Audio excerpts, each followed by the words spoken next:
Clefairy, the fairy Pokemon. Welcome everyone, I'm exceptional and I hope you are too. Today we will be seeing how well the Clefairy evolution line can solo Pokemon FireRed, including the Round 2 Elite Four. Quick shout out to Corey in the comment section for suggesting using a Clefairy, but I will be allowing it to evolve this run. There are further details in the description, but my rules are I can only use my starter in battle, no items in trainer battles except for held items, and no glitches, exploits, or RNG manipulations. Also, accuracy moves are totally lame. Clefairy evolves into Clefable via Moonstone, which we get access to quite early in the game in Mount Moon, but first we have a little bit of a struggle to overcome in the first gym leader, Brock. The Rock-Hard Gym Leader is an early game wall for a lot of Pokemon, and being a normal type with only normal moves, Clefairy is no exception. I was tempted to do the full Clefairy line including Cleffa, but I feel the run overall would not change significantly. It would only result in more grinding getting past Brock without introducing any additional interest or strategy. So I clear out every trainer and wild encounter with the exception of Rival 1.5 on Route 22. In this initial playthrough, I have an idea in mind for Brock's fight, but I need to get to him before I can try it. I assume that Double Slap will be necessary for this fight, but I'm willing to try without grinding to level 13. I'll attempt Brock at level 11 to feel out the battle a little bit. The things working against Clefairy are our lower attack stat and access to only normal moves, which are resisted by both Geodude and Onix, who are both also have great physical defense. But Clefairy does have an ace up her sleeve that will guarantee victory. Me. It is super important that we're running with a female Clefairy. Her ability Cute Charm gives us a chance on hit of infatuating the opponent, having the same effects as if I'd used Attract. There are a disproportionately high number of male Pokemon in the key fights later in the game, so you best believe I'm going to use that fact to my advantage. Another fun thing working for Clefairy is Encore, which we don't see very often. Encore will force your opponent to use the last selected move over and over for 2 to 6 turns in Generation 3. I can, theoretically, use this against Geodude to almost indefinitely lock it into defense curls, preventing it from doing any damage. We're only doing a 1 damage to it after 1 or 2 curls anyway. As the fight wears on though, it's clear that we simply aren't doing enough damage, which is why getting level 13 and learning Double Slap is so important. Our pounds are only doing 1 damage, but Double Slap will hit 2 to 5 times with each hit doing a damage. That's a big increase in damage output. Sorry, I just had to brush my teeth real quick after saying that Double Slap was a big increase in damage. I go back to the grass outside of Pewter and train up to level 13. I had considered using Struggle as a tactic here, as it does typeless damage in this generation, but I feel the Clefairy would take too much damage over the fight for that to be viable. This is a long fight, so I've sped my footage up while I try to talk a bit slower. With Double Slap on our side, this fight is long, easily messed up, but doable without any additional grinding. After a minute and a half at 4 times game speed of slogging away, Clefairy finally fells Onix, and we can move on to something much more interesting. I got a little too excited jumping into the action here, and I didn't mention my overlay. After building this new one for my last video, I was really worried that Clefairy's massive learn set wasn't gonna fit. It did, kind of. I had to skip labeling the acquisition methods, so real quick, here are those. Alright, it's time to build some momentum for Clefairy. In the first room of Mount Moon, in the northwesternmost corner next to Hiker Marcos is the Moonstone. Pokemon that evolve via stone in earlier generations stop learning moves after evolving. After investigating Clefairy's learn set, the only move that really stood out as something that I'd want is Moonlight. But we can learn Soft Boiled from a tutor later if we need the recovery, so let's evolve right now. Evolving gives us a nice boost to our base stats. Clefairy has a fairly average base stat distribution for a first stage Pokemon, leaning more towards special stats than physical with bad speed. This is part of why Brock was so challenging for us. Evolving into Clefable boosts our base stat total from 323 to 473 for a fairly well-rounded Pokemon that will transition slowly into a special attacker as we gain access to more moves throughout the game. We of course grab the Helix fossil because of maximum effort. Then just outside of Mount Moon I visit these 2 chuckleheads to learn Mega Punch. Mega Kick is the more powerful move but with less accuracy, so frankly I feel that makes it the worst choice. In Cerulean, I want to fight Misty first as I'm thirsting for a special move in Water Pulse, which would be our reward for defeating her. At this level, I feel like this fight would have been possible, but I don't feel like fishing for better luck, so I instead go on to face Rival 2. I start by pounding away on the Pidgeotto when, in fact, I should be Mega Punching. Look at how much more damage that's doing. I then punch when I should have pounded to finish off that last bit of health, as Mega Punch only has 85% accuracy.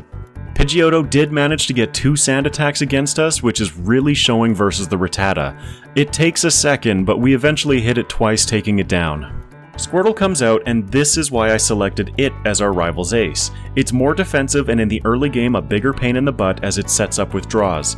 After a few turns pass, our Mega Punch, when it manages to hit that is, deals pathetic damage, allowing Squirtle to chip us down and eventually knock out Clefable. Okay, this time I'm going to do the same thing, just less like a Muppet. Seeing how much damage we took over the last battle, I decided that the prudent strategy is to put our cursor over Mega Punch and press A until one of us is left standing. And this would have worked too if it weren't for that meddling Pidgeotto and its sand attacks.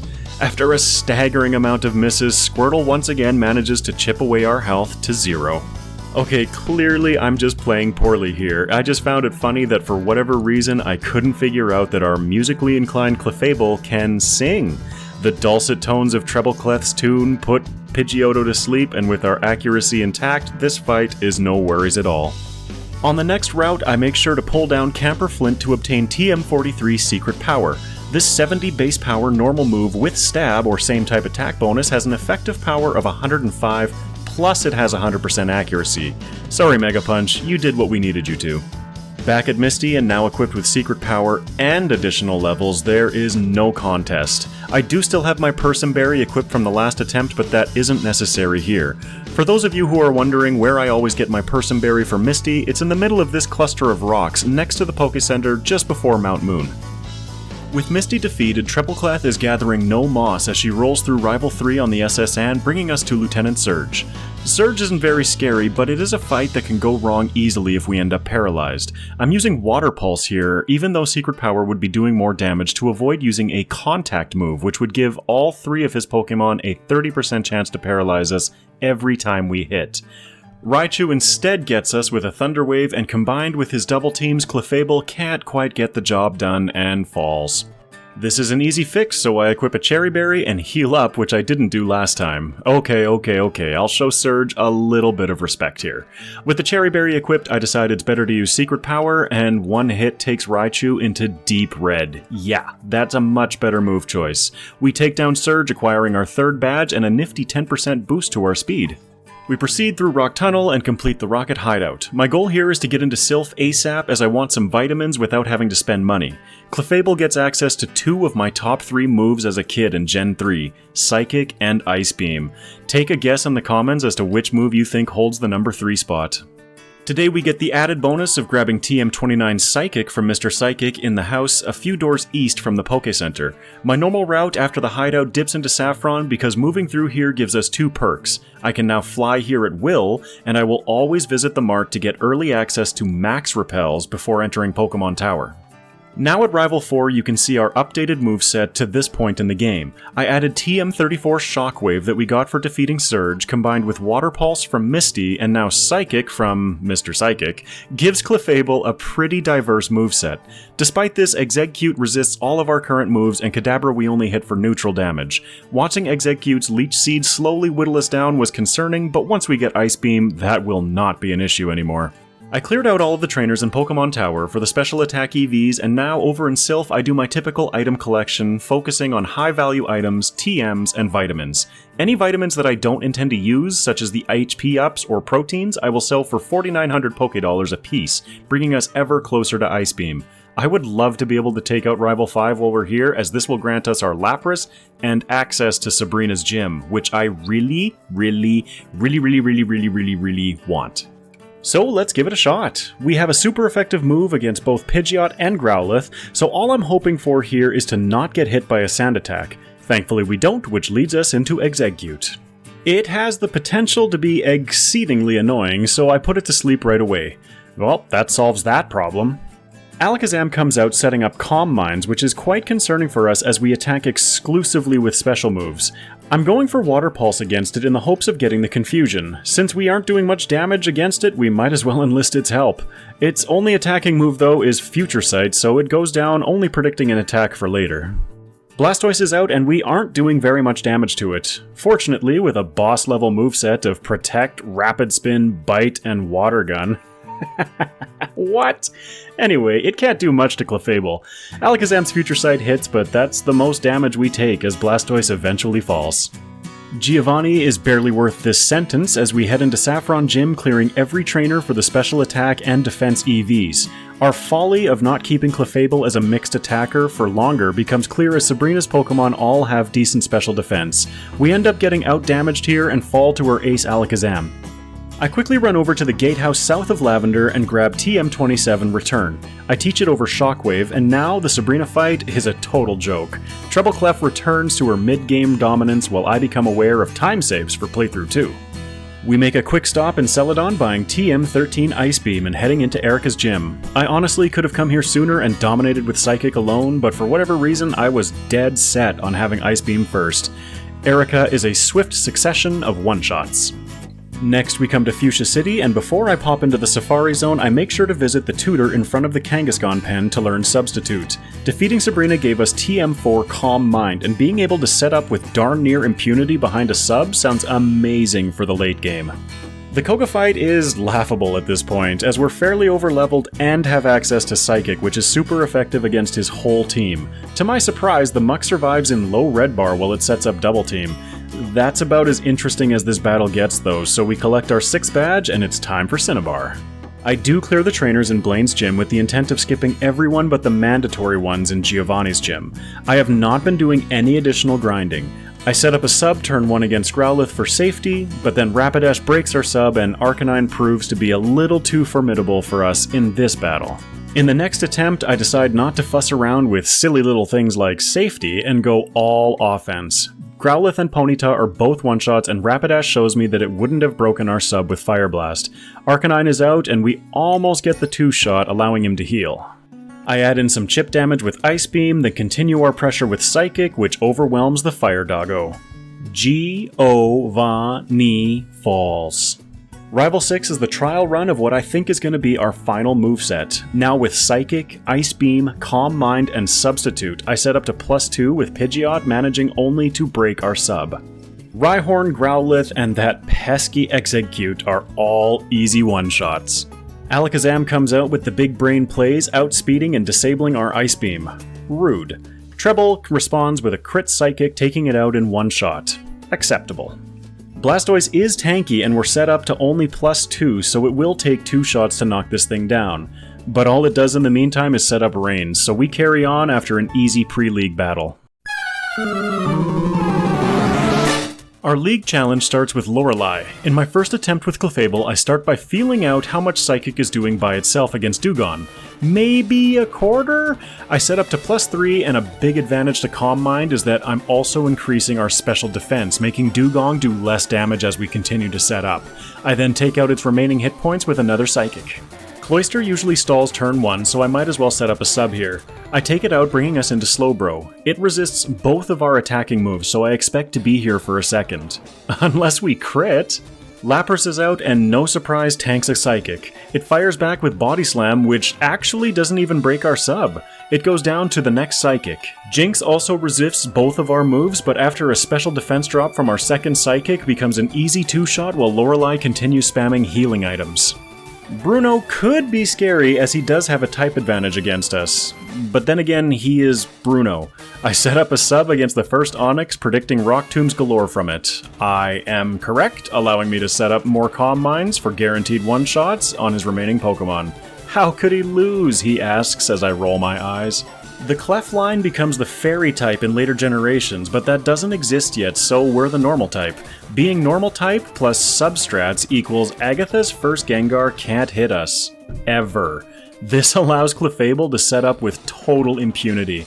I set up to +2, just barely don't one-shot, set up once more, and after many misses due to double teams, Gengar 1 falls. The rest of her team is an easy sweep. Dragon Master Lance leads with Gyarados. Watching back this footage, I'm curious if the setup that I did here was necessary at all, because in truth, the only Pokemon I predict will survive us is the Gyarados. Once it's out of the way though, every other member of Lance's team is no problem at all. Aerodactyl manages to get a little damage in with Wing Attack, but that's it. Time to show who the real champion of this region is. In the first few rounds of this fight, I can't help but grin as Pidgeot fires Sand Attack after Feather Dance in vain against our sub. We've set up to +4 when it breaks our sub, and knowing that it can't one-shot the sub, I re-establish and use one more Calm Mind, bringing us to +5 special attack and special defense. Ice Beam obviously ruins this bird. From there, is it really a surprise what happens next? Treble Clef wipes out the rest of his team with only the Arcanine's +2 priority move Extreme Speed managing to break our sub. Clefable dominated that battle every step of the way. With the Round 1 champion defeated, I'm left wondering if the Round 2 League will fall in a similar fashion? There's only one way to find out. Clefable clocks in with a time of 1 hour, 29 minutes, and 27 seconds at level 66 with 10 resets. This took 5 hours and 1 minute of game time. I then complete the Sevi Island questline, ensuring to grab the leftovers and come just south of that Snorlax to grab an extra rare candy in this grass patch. After that, it's time to jump back into the league for Round 2. Lorelei has some bulk in her team, so this time I decide to set all the way up to +5 with Calm Minds. From there, I use Psychic against her whole team with the exception of Jinx, who I use Ice Beam against to balance out our PP usage. As always, Power Points and PP restoring items are a limited resource that I want to maximize my potential from. Against Round 2 Bruno, the plan is exactly the same as Round 1. His first Steelix is trying to use Rock Tombs and set up the following Pokemon for success by reducing my speed. Unfortunately for him, I'm using his uses of Rock Tomb to buy setup time for Calm Mind so I can sweep the rest of his team. I switch to Ice Beam on the Hitmonlee because reasons, and then switch right back to Psychic with a final Ice Beam polishing off Steelix 2. Against Agatha, I go to rinse and repeat our sub-setup sweep tactics, but end up getting some nasty sleep luck followed by some worse confusion luck. This results in a reset here as her first Gengar takes us down. I switch my leftovers out for a Chesto Berry, not recognizing that previous fight for what it was. Simply bad luck. Without my recovery item, Clefable takes a bit of a beating throughout the fight, but stands victorious at the end, albeit slightly hungry. Dr. Lance's Gyarados loves trying to set up Thunder Wave, so once we have our sub on the field, the battle becomes less a question of win or lose, and more of a how much do I want to set up here? But then comes back to a win or lose question when I realize that I have no power points left. Clefable continues struggling away, but I decide to just reset, use an elixir, and try again. That's even after thinking about my PP usage at Lorelei. How silly of me. This time it's easy peasy lemon squeezy. Treble Clef carves through his whole team and defeats his Ace Dragonite with full health. Let's pause a moment to admire Clefable. From such humble beginnings she rose, and here we stand together at the doors of the ultimate challenge in Pokémon FireRed. Let's get it. Heracross leads, and similarly to Bruno's Steelix, it loves to use Rock Tombs against us. It also can't break our sub with only one Rock Tomb, so I use this to stall and set up Calm Minds. I'm not taking any risks on this fight, so I set all the way up to +6. For fun, I checked out the damage range here with Psychic against the Heracross. At +6, we did enough damage in one shot to take out Heracross 2 times over. From there, just like in Round 1, Clefable ruins the Round 2 champion's remaining team members. That felt pretty good.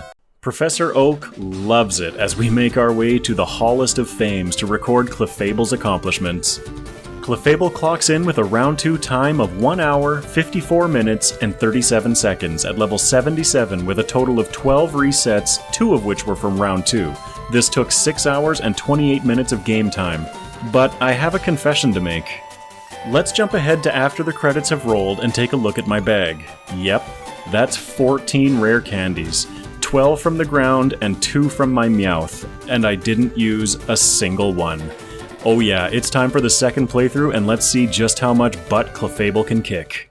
Our first major obstacle coming into playthrough 2 is Brock. I know that I will need the damage increase provided by Double Slap for the fight to be more consistent, so I defeat every trainer up to this point and start grinding wild battles. Partway through the wild battles though, I had an epiphany. Double Slap has only 10 power points, so I'll get very limited use out of it. What if I defeat the Geodude and use that XP to get level 13 and then use Double Slap against the Onix? I test my theory out in this battle, and my goodness, this Brock fight takes a long time. Only dealing 1 to 2 damage per hit against Pokemon that have 31 and 33 HP respectively, it takes a while to work through their health pools.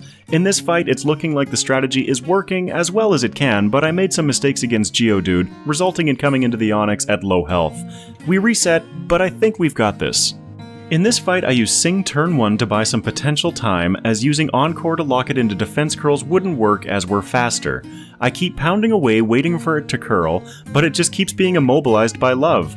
I'm part happy for the RNG and part frustrated because my strategy would be awesome. Geodude finally falls not having used defense curl once, and we level up to 13 getting Double Slap. At this point, the battle is simply a journey of luck. How many turns can Onix be kept asleep, infatuated, or miss because neither Tackle, nor Rock Tomb, nor Bind have 100% accuracy? Thankfully, in Gen 3, Brock doesn't have a zillion full heals, so we can keep Onix asleep for a good portion of the fight. Unfortunately, we take a little too much damage again and fall. I'll bring us right back in at Onix because how interesting is watching their hit points fall by a pixel or two each turn. Clefairy's health in this fight gets a little dire at only 3 HP after some bad luck, but then the scales rebalance as we get 2 immobilizes in a row at the end, winning us the battle. What a clutch win. Not exactly a blazing start by any means, but we know that we'll be accelerating immensely soon. For comparison, our first run defeated Brock at 16 minutes and 4 seconds, and on this run we defeated him at 12 minutes and 52 seconds, so we did save 3 minutes and 12 seconds from last run. We continue through Mount Moon, evolving into Clefable. This time I waited to evolve Clefairy until I needed to reapply a Repel, saving some time menuing. All the small things matter. Lastly, I make sure to teach Mega Punch from the tutor on the Cerulean side of Route 4. The Rival 2 battle goes by without a hitch using Mega Punch. This time I will be skipping TM43's Secret Power, as my goal in this run is to essentially only fight trainers that are absolutely mandatory, or spinners that snag me along the way.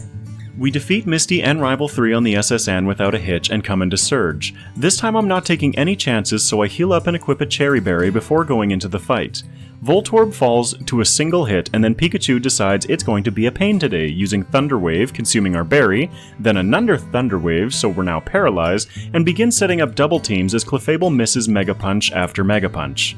Thankfully, we eventually hit, and against Raichu we're paralyzed but with good health. Clefable is fully paralyzed 3 turns in a row while Raichu is setting up double teams.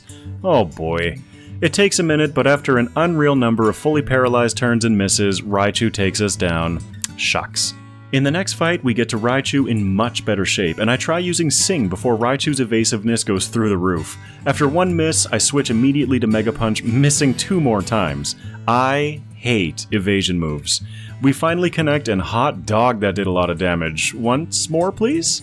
We finally hit through enough times after switching to Water Pulse for the additional accuracy that Raichu falls with Clefable only at 22 HP. Close, but that was the last struggle for a long time.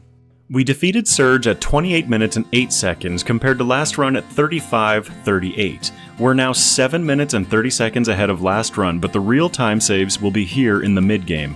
I complete everything in the same order as the last time, going through Rock Tunnel, running Celadon Shores, and defeating the Rocket Hideout. Coming into Rival 4 at Pokemon Tower, you can see one of the biggest changes I made for the mid-game. When I first got to Lavender, I grabbed TM27 Return in the Southern Gatehouse. I taught it over Mega Punch because more power, and especially more accuracy. An 85% chance to hit isn't horrible for Mega Punch, but as Surge showed, it can make a big difference. Keeping a normal move will help us against Exeggcute and Kadabra here, Alakazam on Rival 5, and Sabrina's team.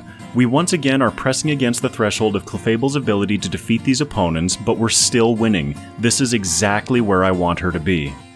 Silphco this time is very different. I visit 5F for the card key, warp to 9F for the heal, and then proceed directly to Rival 5. No extra item collection, no extra trainers. I use 5 rare candies bringing Clefable from level 40 to 45.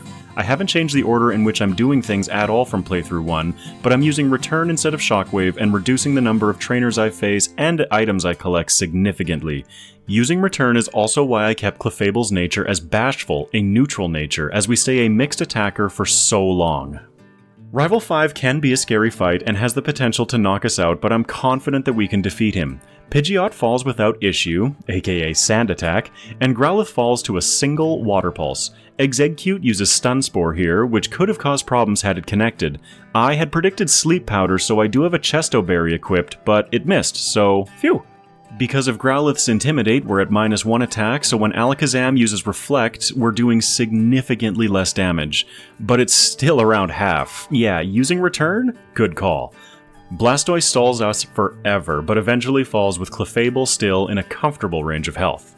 On this run, we defeat Rival 5 at 43:47 on the clock compared to last run at 56:27. We're now 12 minutes and 40 seconds ahead of last run, and check out this Sabrina battle. I skip all of the trainers in her gym, and then 2 returns, a Psychic for Venomoth, and 1 more return is all we need to claim our 5th badge and TM4 Calm Mind.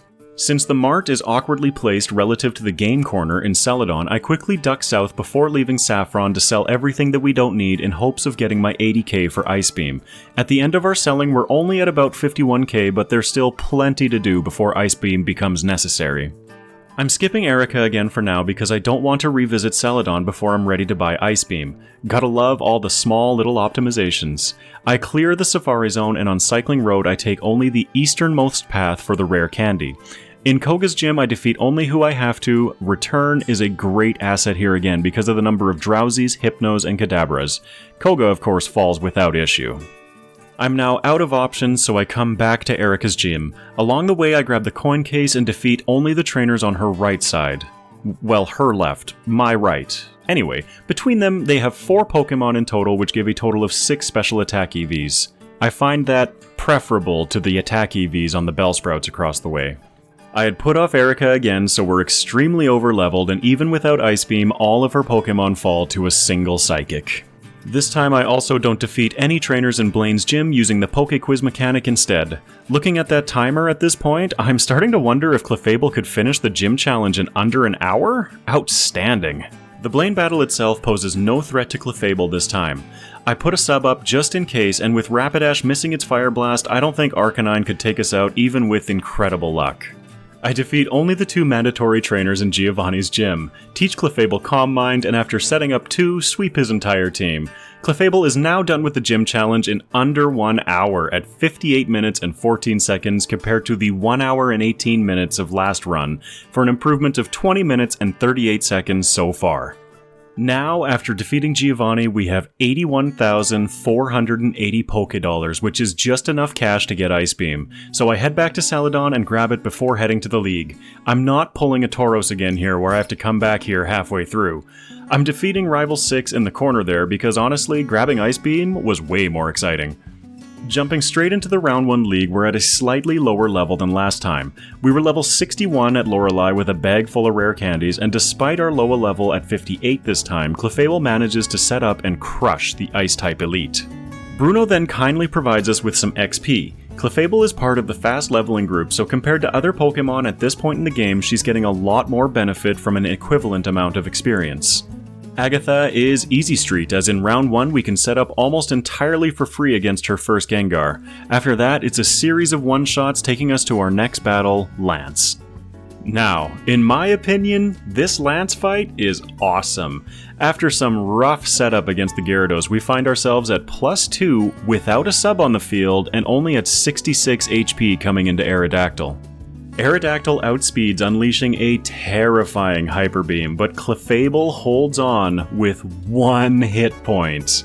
We fire back an Ice Beam, knocking it out and leveling up. Hooray! We now have 4 hit points.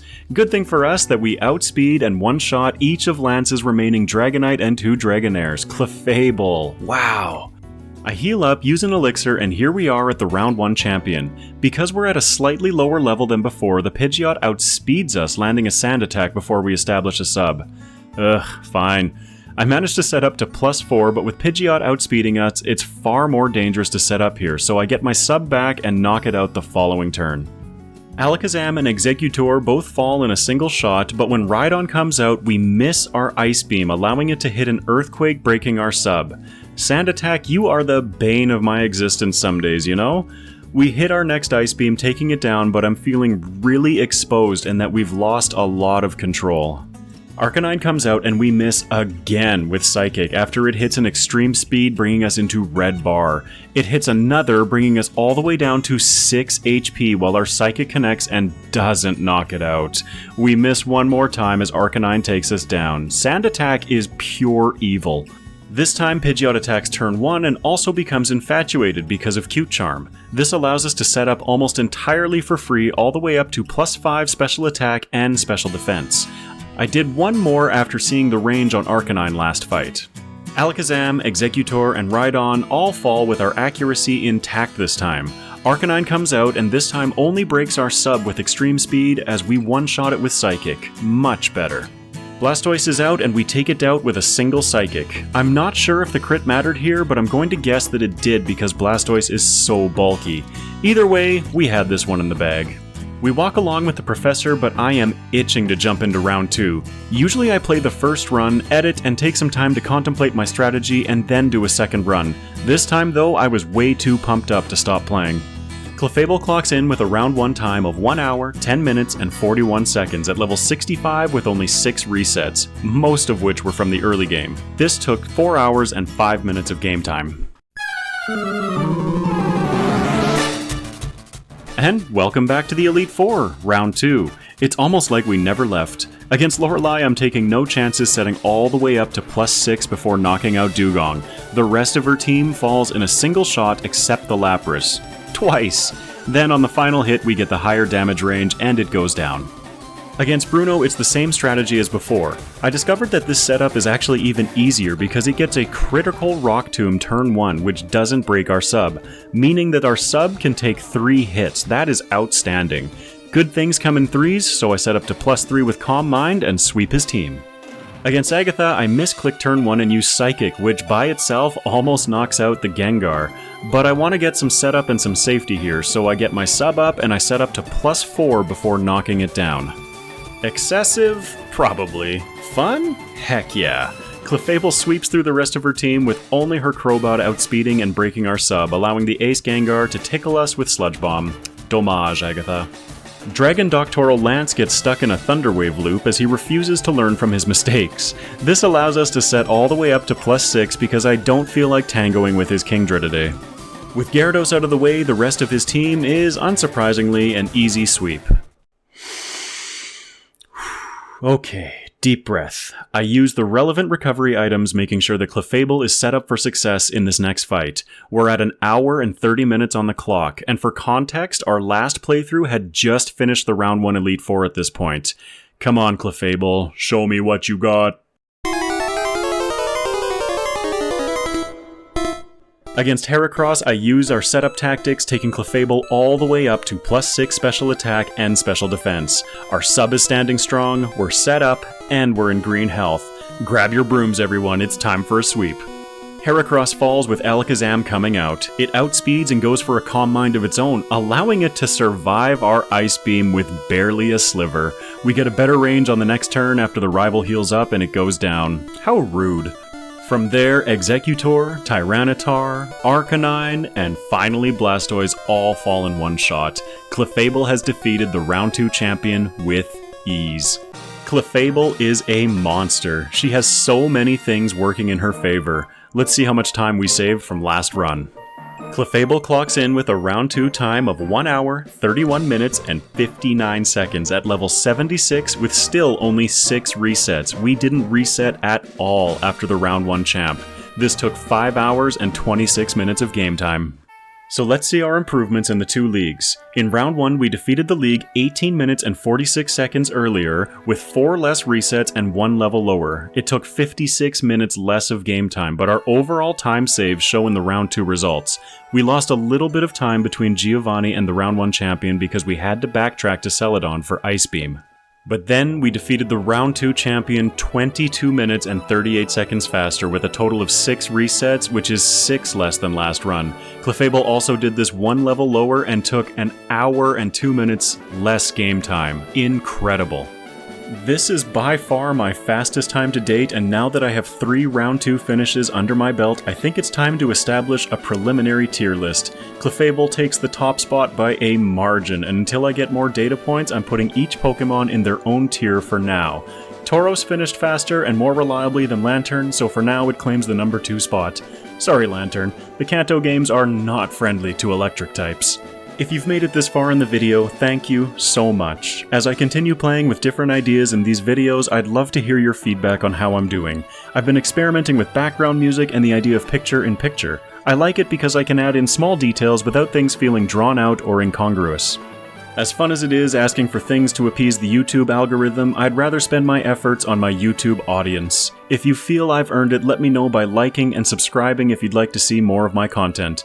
The next project is going to be my most ambitious yet. Can you guess what's coming? Until next time, take care everyone.